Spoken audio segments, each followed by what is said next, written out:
बिस्मिल्लाहिर्रहमानिर्रहीम। अज़ीज़ तलबा व तालिबात, अस्सलामु अलैकुम व रहमतुल्लाहि व बरकातुहू।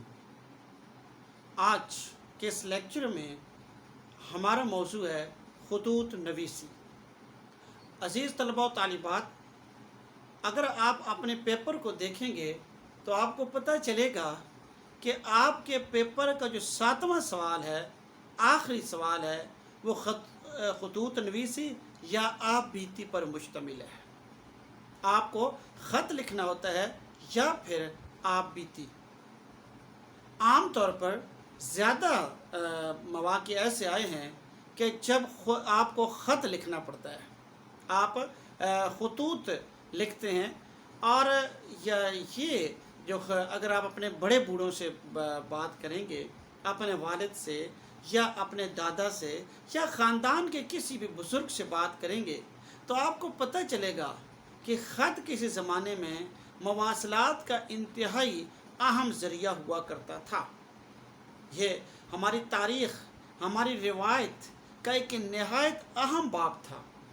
आप दुनिया के किसी ख़ित्ते, किसी तहज़ीब की तारीख़ का मुताला करके देख लीजिए, आपको पता चलेगा कि हर ख़ित्ते में, हर कौम में ख़ुतूत ने नहायत अहम किरदार अदा किया है।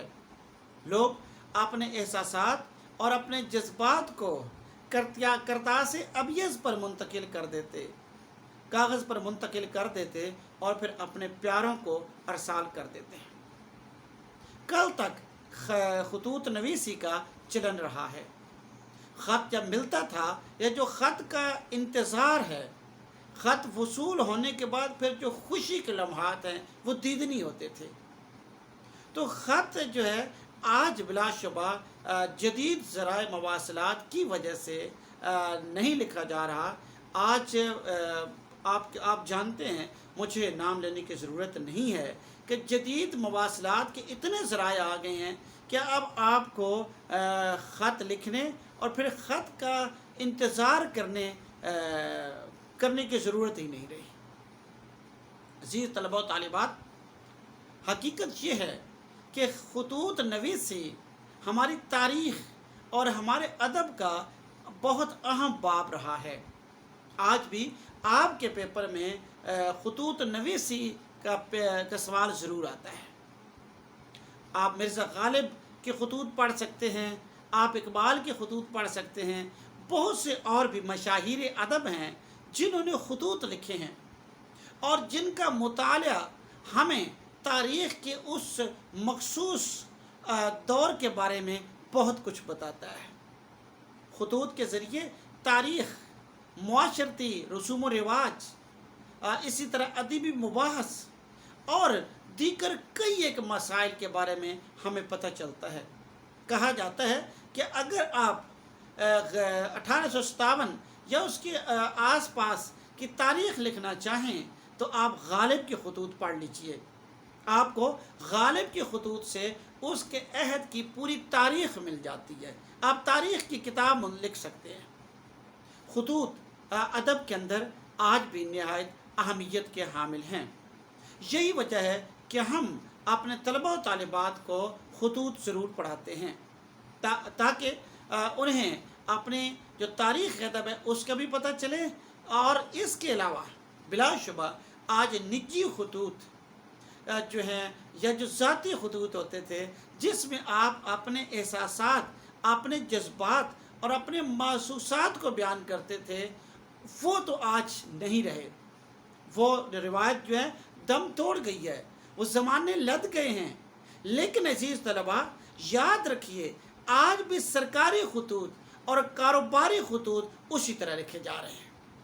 इसलिए आज भी एक दूसरी ये वजह है कि आज भी हम ख़त पढ़ाते हैं और आप ख़त लिखने का तरीका सीखते हैं। मैं आज के इस जो ख़ुतूत नवीसी के वाले से पहला लेक्चर है, इसमें मैं आपको ख़त के मानी, मफ़ाहीम और इससे उसकी इस्तिलाही मानी, ख़त की अक़साम, उसकी तारीफ़ें, इस बारे में आगाही देने की कोशिश करूँगा। आइए हम अब ख़ुतूत नवीसी की तरफ बढ़ते हैं। अजीज़ तलबा, आप देखिए ख़त के लुग़वी मानी क्या हैं। पहली बात तो ये याद रखिए कि आप अक्सर सुनते हैं कि लुग़वी मानी, ख़त के लुग़वी मानी आप अक्सर सुना करते हैं। तो ये लुग़वी मानी होते क्या हैं, ये बात समझने की है। और एक होता है इस्तिलाही, एक लुग़वी मानी और एक इस्तिलाही मानी। ये दो चीज़ें आपको ज़रूर समझाना चाहूँगा ताकि आपके इल्म में इजाफ़ा हो जाए और आम ये अल्फाज जो आप सुनते हैं आपके इनके बारे में आगाही मिल जाए। लुग़वी मानी यानी लुग़त के अंदर जो मानी दिए गए हैं, लुग़त कहते हैं डिक्शनरी को, अंग्रेज़ी में डिक्शनरी कहते हैं। चूँकि इस लफ्ज़ का चलन मुआशरे के अंदर आम हो गया है, इसलिए लोग लुग़त कम और डिक्शनरी का लफ्ज़ ज़्यादा इस्तेमाल करते हैं। याद रखें, लुग़त का लफ्ज़ मुज़क्कर है और लुग़त पढ़ा नहीं जाता बल्कि लुग़त देखा जाता है।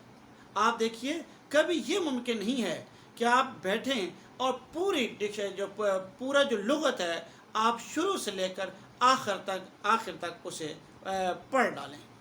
आपको लफ्ज़ जब कोई पता करना होता है, किसी लफ्ज़ के मानी तलाश करने होते हैं, तो आप लुग़त को देख लेते हैं। तो लुग़त के अंदर जो मानी होते हैं उसको हम कहते हैं लुग़वी मानी।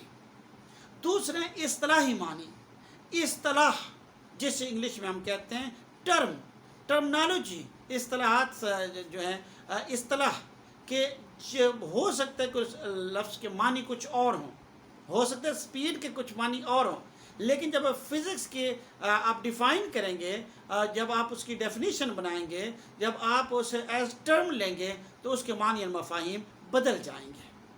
इसी तरह मुमकिन है कि एक्सेलरेशन के जो लुग़त के अंदर मानी हैं वो थोड़े से जुदा हों, जबकि जब आप उसे एज टर्म लेते हैं तो उसके मानी जुदा हो जाते हैं। यानी आप जब किसी लफ्ज़ की कोई तारीफ़ वज़ा करते हैं, आप उसकी कोई इस्तिलाह वज़ा करते हैं, तो जब आप उसकी इस्तिलाह वज़ा करते हैं, जब आप उसकी कोई तारीफ़ बनाते हैं, तारीफ़ मीन डेफिनेशन, तो फिर आपके सामने वो इस्तिलाह आ जाती है और हम उस तारीफ़ को कहते हैं उस लफ्ज़ का कि इस्तिलाही मानी। तो लुग़वी मानी और इस्तिलाही मानी के अंदर ये जो बुनियादी फ़र्क है अज़ीज़ तलबा, आपको इसे ज़रूर से नशीन कर लेना चाहिए। आपको पता होना चाहिए कि लुग़वी मानी किसे कहते हैं और इस्तिलाही मानी किसे कहते हैं। तो अब हम बोर्ड की तरफ बढ़ते हैं और देखते हैं कि ख़त के क्या मानी हैं, इसके लुग़वी मानी क्या हैं, इसकी इस्तिलाही मानी क्या है।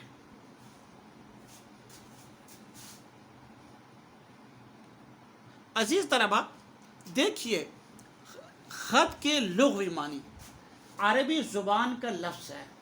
एक तो आपने ज़बान नहीं कहना, जो टंग है इसे ज़बान कहते हैं, जो लैंग्वेज के मानों में आता है, जो बोली के मानों में आता है उसे ज़ुबान कहते हैं। और लफ्ज़ अरबी है, अरबी नहीं है। तो अरबी का लफ्ज़ है और लफ्ज़ भी नहीं कहते, लफ्ज़ कहते हैं। तो अरबी ज़ुबान का लफ्ज़ है और इसके जो लुग़त के अंदर मानी है, यानी जब आप फ़हरिस्त लुग़ात को देखते हैं या बाकी जो लुग़ात हैं उन्हें देखते हैं तो आपको पता चलता है कि वहाँ पर ख़त के मानी लकीर, निशान, तहरीर, नामा, मकतूब और चिट्ठी के हैं।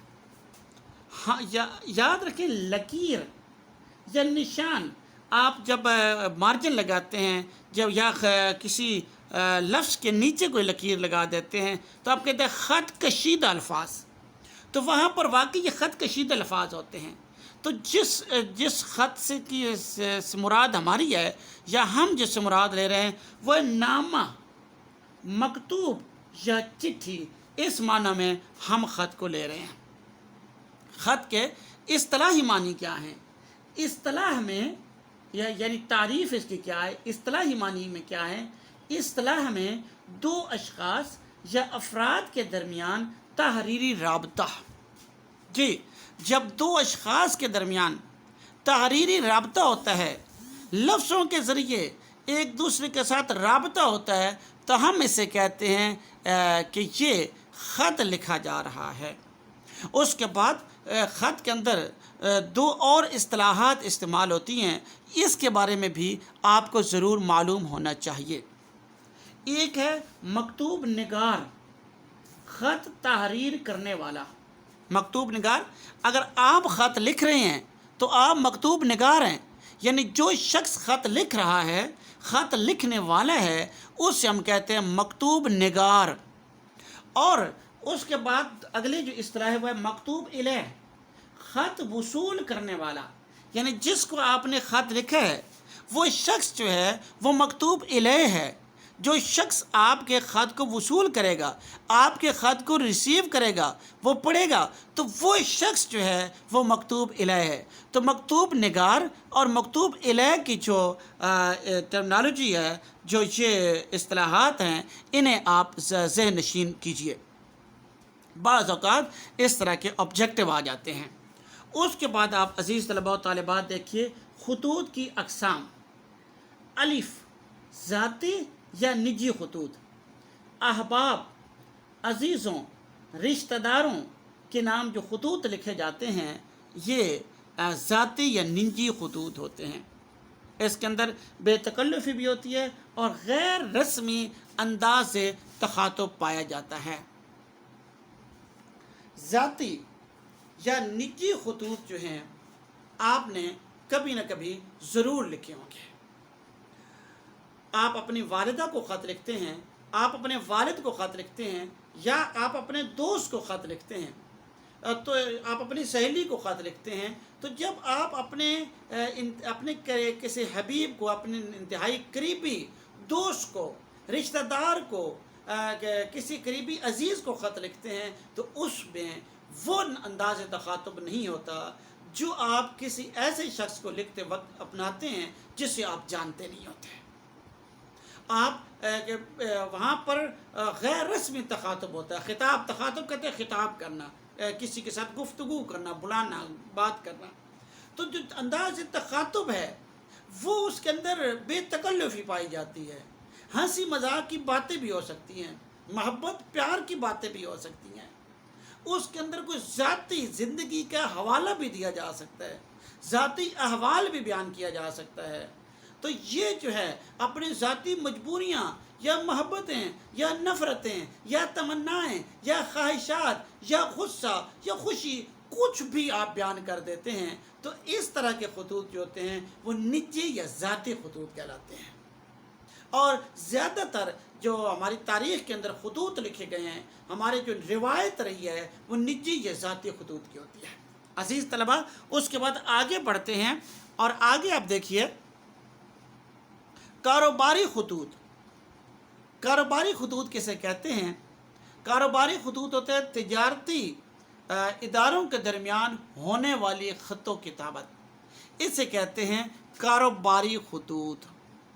जी आप देखिए कि तिजारती इदारों के दरमियान होने वाली ख़तों किताबत जो कारोबार के मामलात होते हैं, और जो कारोबारी हजरात होते हैं, वो कुरान भी तो कहता है ना कि जब आप लेन देन करो तो आप लिख लिया करो। तो लिखा हुआ जो है वो सनद बन जाता है। आप जब एक दूसरे के साथ कारोबार करते हैं, आप ख़रीद व फ़रोख्त करते हैं और आप उसे तहरीरी सूरत में महफूज कर लेते हैं, तो ये फिर हमेशा महफूज भी रहती है। और दोनों जो इदारे हैं, ये जो दो कारोबारी हजरात हैं, वो उस पर अमल दरामद करने के अमल दरामद करने के पाबंद हो जाते हैं। इस वजह से जो कारोबारी ख़ुतूत हैं वो बाज़ औक़ात एक कंपनी जो है वो दूसरी कंपनी को लिखती है, या जो मकतूब है वो फिर जो पहली कंपनी है उसके मकतूब निगार को वापस उसका जवाब देता है। मुआहदे होते हैं तब भी बाज़ औक़ात ख़ुतूत के ज़रिए मुआहदे हो जाते हैं। इसी तरह जो कारोबारी हजरात हैं वो भी एक दूसरे को ख़ुतूत लिखते हैं। तो इस तरह के जो ख़ुतूत होते हैं उन्हें हम कारोबारी ख़ुतूत कहते हैं। उसके बाद आप देखिए ये बेहिस्सा था। उसके बाद आप देखिए जीम, यह सरकारी या दफ्तरी ख़ुतूत मसाइल के हल के लिए सदर से लेकर पटवारी तक को लिखे जाने वाले खतूत या दरखास्तें, इसको हम कहते हैं सरकारी या दफ्तरी खतूत।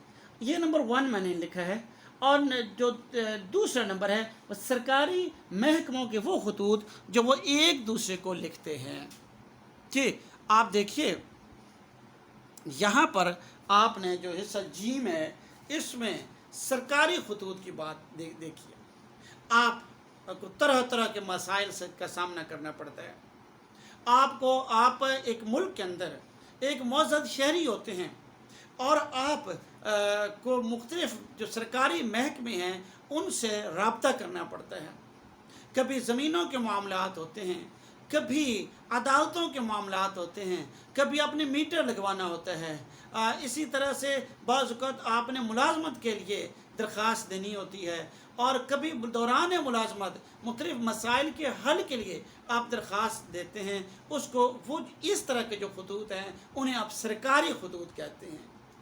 ये यानी आप किसी अफसर को अपने ज़ाती मसाइल या जो मुआशरती मसाइल हैं उनके हल के लिए ख़त लिखते हैं या दरख्वास्त देते हैं। वो दरख्वास्त भी खतूत के ज़िम्मे में आती है।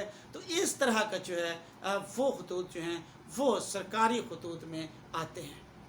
इसी तरह जो सरकारी इदारे हैं वो भी एक दूसरे को खतूत लिखते हैं। जैसे मिसाल के तौर पर नैब FBR को ख़त लिखते या FBR नैब को ख़त लिखते। तो ये जो सरकारी इदारों का एक दूसरे को ख़त लिखना होता है, एक दूसरे को जो लेटर भेजना होता है, चिट्ठी भेजनी होती है, ये भी सरकारी खतूत के ज़िम्मे में आती है। उसके बाद आप अगला देखिए, दाल है मुदीर के नाम ख़त। मुख्तलिफ मसाइल को उजागर करने के लिए अखबार के मुदीर के नाम ख़त। अज़ीज़ तलबा व तालिबात, आप देखिए ये मैंने इससे पहले आपके सामने 3 तरह के जो खतूत हैं, यानी कि अलिफ, बे और जीम, इन 3 का तज़किरा किया है। और अब आप जो चौथा है आप इसका हिस्सा है, चौथी किस्म है वह मुदीर के नाम ख़त, जिसमें आप देखिए मुख्तलिफ मसाइल को उजागर करने के लिए अखबार के मुदीर के नाम ख़त। अखबार का अज़ीज़ तलबा व तालिबात, आप 21वीं सदी के तलबा हैं, आपको बहुत अच्छी तरह से मालूम है मुदीर कैसे कहते हैं। अखबार को जो एडिट करता है, अखबार को सारा संभालता है, उसे मुदीर कहते हैं। यानी जो जिस अखबार निकालने की जो बुनियादी ज़िम्मेदारी जिस शख्स के ऊपर आयद होती है वो मुदीर या मुदीर आला कहलाता है। बाज़ औक़ात आप अपने ज़ाती जो मसाइल हैं वो मुदीर को लिखते हैं, जिन ऐसे मसाइल जिनका ताल्लुक़ मुआशरे के साथ होता है। आप चाहते हैं कि आपके वो मसाइल जो हैं वो हल किए जाएँ और हुकूमत वक्त तक आपके जो मसाइल हैं वो पहुँच जाएँ। बाज़ औक़ात आप मुआशरे को देखते हैं और मुआशरे के अंदर 100 तरह की मुसीबतें, मसाइल और तकालीफ़ को आप देखते हैं और आप अखबार के मुदीर के नाम ख़त लिखते हैं। उसकी तवज्जो मबजूल करवाते हैं उन मसाइल की जानिब, और उस मुदीर के ज़रिए या उस अखबार के ज़रिए आपकी ख्वाहिश होती है कि हुकूमत वक्त या जो मुतल्लिका हुकाम हैं उनकी तवज्जो उस मसले की तरफ मबजूल हो जाए। गोया आप अपने ज़ाती मसले या जो मुआशरती मसला है उसको के हल के लिए उसकी तरफ तवज्जो दिलाने के लिए मुदीर के नाम ख़त लिखते हैं। बाज़ औक़ात आप कॉलम आप पढ़ते हैं, अखबार को पढ़ते हैं, आपको कोई कॉलम पसंद आ जाता है, अखबार की कोई बात पसंद आ जाती है या आप उस कॉलम का जवाब देना चाहते हैं, आपको उससे इख्तिलाफ़ है या आप उसकी तारीफ़ व तासीन करना चाहते हैं, तो भी आप मुदीर के नाम ख़त लिखते हैं। और बाज़ औक़ात अगर ख़त मुदीर को पसंद आ जाए या वो आपकी बात से मुत्तफ़िक हो और वो भी उस मसले को उजागर करना चाहता हो, तो फिर वो आपके जो ख़त है उसको अखबार के अंदर शाया कर देता है। तो इस तरह की जो आप खतूत लिखते हैं उसको हम कहते हैं मुदीर के नाम खतूत। अज़ीज़ तलबा व तालिबात, मैंने आज आपको ख़त की लुग़वी मानी خط کی اقسام اور خط کی جو تعریف ہے اس کے بارے میں بتانے کی کوشش کی ہے۔ خط کیسے لکھا جائے؟ بنیادی طور پر آج جو میرا لیکچر تھا، اس کا مقصد تھا کہ خط سے آپ روشناس ہو جائیں۔ محض خط کا لفظ دیکھ لینا کہ جی یہ خط ہے اور بس نہیں، آپ کو اس کے معنی مفاہیم کا پتہ ہونا چاہیے، آپ کو خطوط کی اقسام کے بارے میں معلومات ہونی چاہیے، تاکہ آپ کے لیے خط کو پڑھنا اور خط کو سمجھنا آسان ہو جائے، آپ ایک شوق کے ساتھ خطوط نویسی کرنا شروع کر دیں۔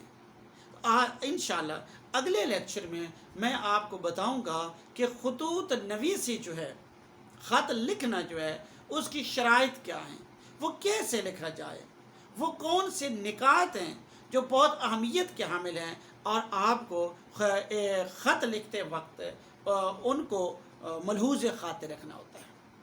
اللہ تعالیٰ آپ کو اپنے حفظ و امان میں رکھے اور دین و دنیا کی بھلائی عطا فرمائے۔ اللہ حافظ۔